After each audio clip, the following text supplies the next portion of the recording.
સવારમાં શાકભાજી આવી લેવા જવું નહીં?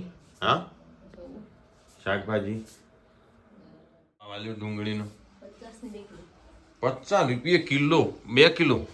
અમારે જો ગામડામાં સવારમાં એકદમ શાંત વાતાવરણ હોય, બરોબર. ઘેર આવીએ ને તો એવું હોય પાછું, એવું નહીં કે ખેતરમાં, ઘેરે એવું વાતાવરણ હોય, એકદમ શાંત વાતાવરણ. ખાલી પક્ષીઓનો બારે અવાજ થતો હોય ઘેરે, ખેતરમાં તો હોય પણ ઘેરે એવું હોય. એટલે ગામડામાં રહેવાની મજા આખી જુદી જ છે એમ.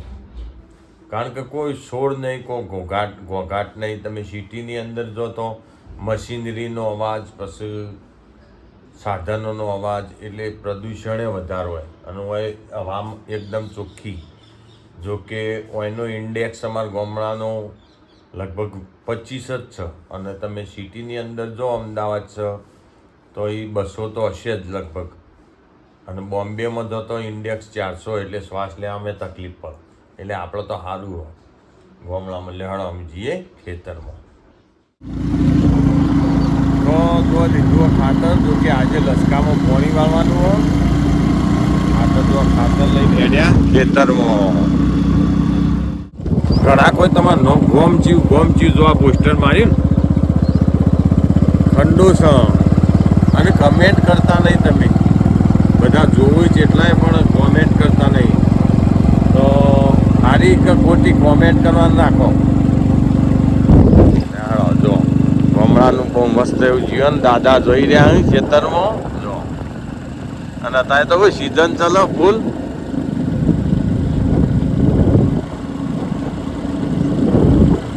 અત્યારે ગામડામાં હોય ઘેર કોઈ જોવા ના મળે, બધી પબ્લિક ખેતરમાં જ હોય મોસ્ટ ઓફ.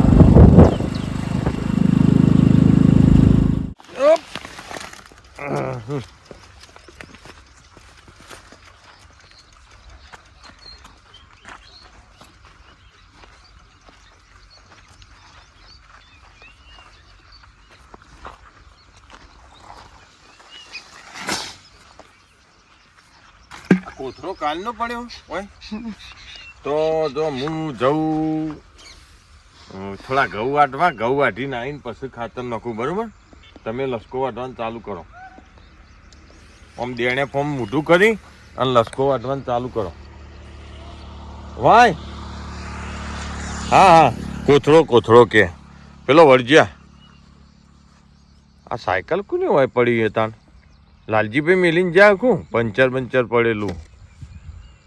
લસકો તો પી ગયો હારે તો. હા તાન હું જઉં, તાન નીકળું. બાટલો નહીં જો. ચલો એ હા રેડો.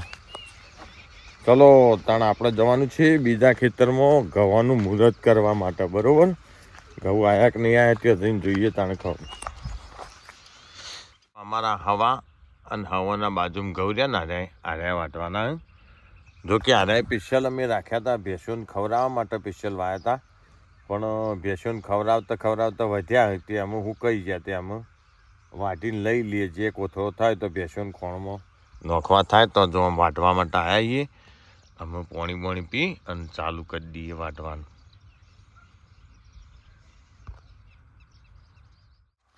તો જો અત્યારે વાગ્યા બપોરના 12:15 થયા અને આર્યા ખેતરમાં અમારે ભેંસો માટે ઘઉં રાખ્યા હતા અને પાકી ગયા ગણો ને. પછી વાઢી ના કે એટલે જો 2 મજૂર કરવાનો કહેતો હતો પણ હાથે ચાલુ કરી દીધું અત્યારે ઘઉં વાટવાનું. જો આટલા વાટ્યા ને, બીજા થોડા હોજુ વાટીશું અને બીજા કાલ વાટીશું, એટલે વટાઈ જાય. તો અમારા પ્લોટના ઘઉં અને બરાબર ને. પેલી બાજુ હવા છે જો.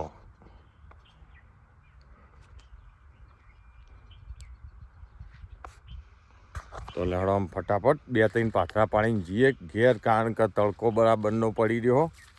અમે જમવાનું થઈ ગયો, ઘેરથી ફોન આવ્યો તો આમ ફટાફટ 2-4 પાથરા પાણીને જતા રહીએ ઘેર.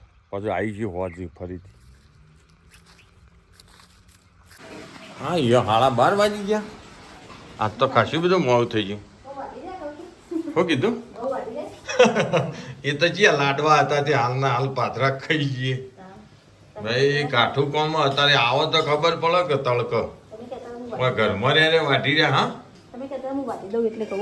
ઓ વાત સાચી તમારે કેવી પણ એ તો આજ નહીં તો કાલ વટાઈ નામ જો હા ટાટા તે ઘણી વાર તો પોળો ખાવો પડે કે ના ખાવો પડે પછી આખો દાડો ભાઈ કોઈ ઘઉં ના અંગાથી ના પેલું એ કરવાનું ના હેડ એવું ના હોય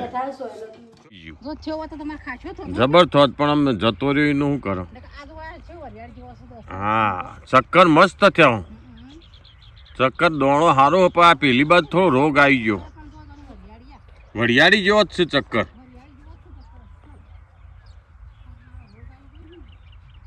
અમુક પેલી બાદ સારો આવી ગયો ગંધક તો નાખ્યો મી તો એ પણ હા કાળિયો આવ્યો ગવામાં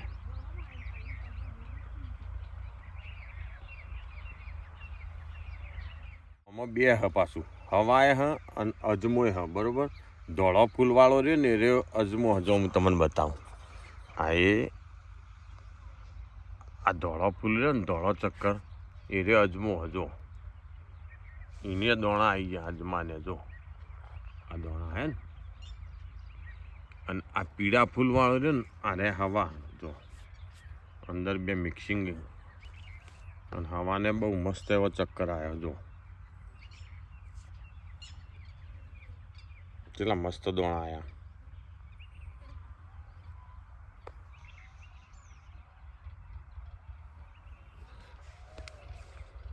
ચલો તો અમે દિવસ આથમવાની તૈયારી થોડા ઘઉં વાટી નાખીએ અને પછી જઈએ ભેંસો દોવા જો બપોરે આવ્યા હતા સવારમાં તે આટલા થોડા વાઢ્યા ને આટલા બાકી એ અત્યારે વાઢીએ ને કાલ વાઢીએ એટલે વાઢી રહ્યું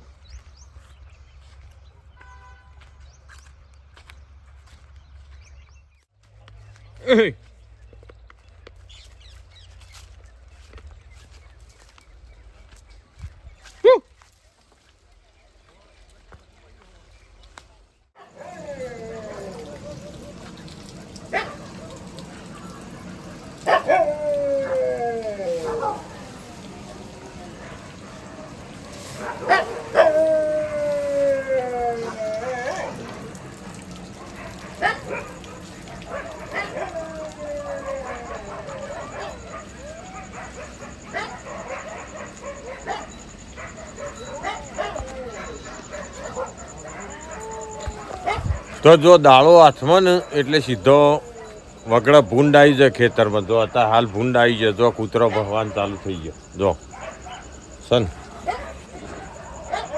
દાડો તો આમ ગોગા મહારાજના છેલ્લે દર્શન કરી જઈએ ઘેર પછી ફરીથી મળીશું નવા બ્લોગમાં ત્યાં સુધી બધાને જય ગોગા મહારાજ તો કમેન્ટમાં ચોક્કસથી જય ગોગા મહારાજ અવશ્ય તમે લખજો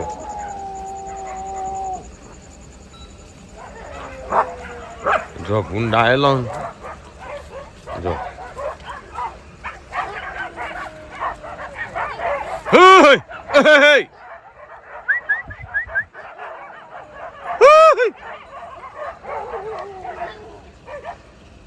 Hey!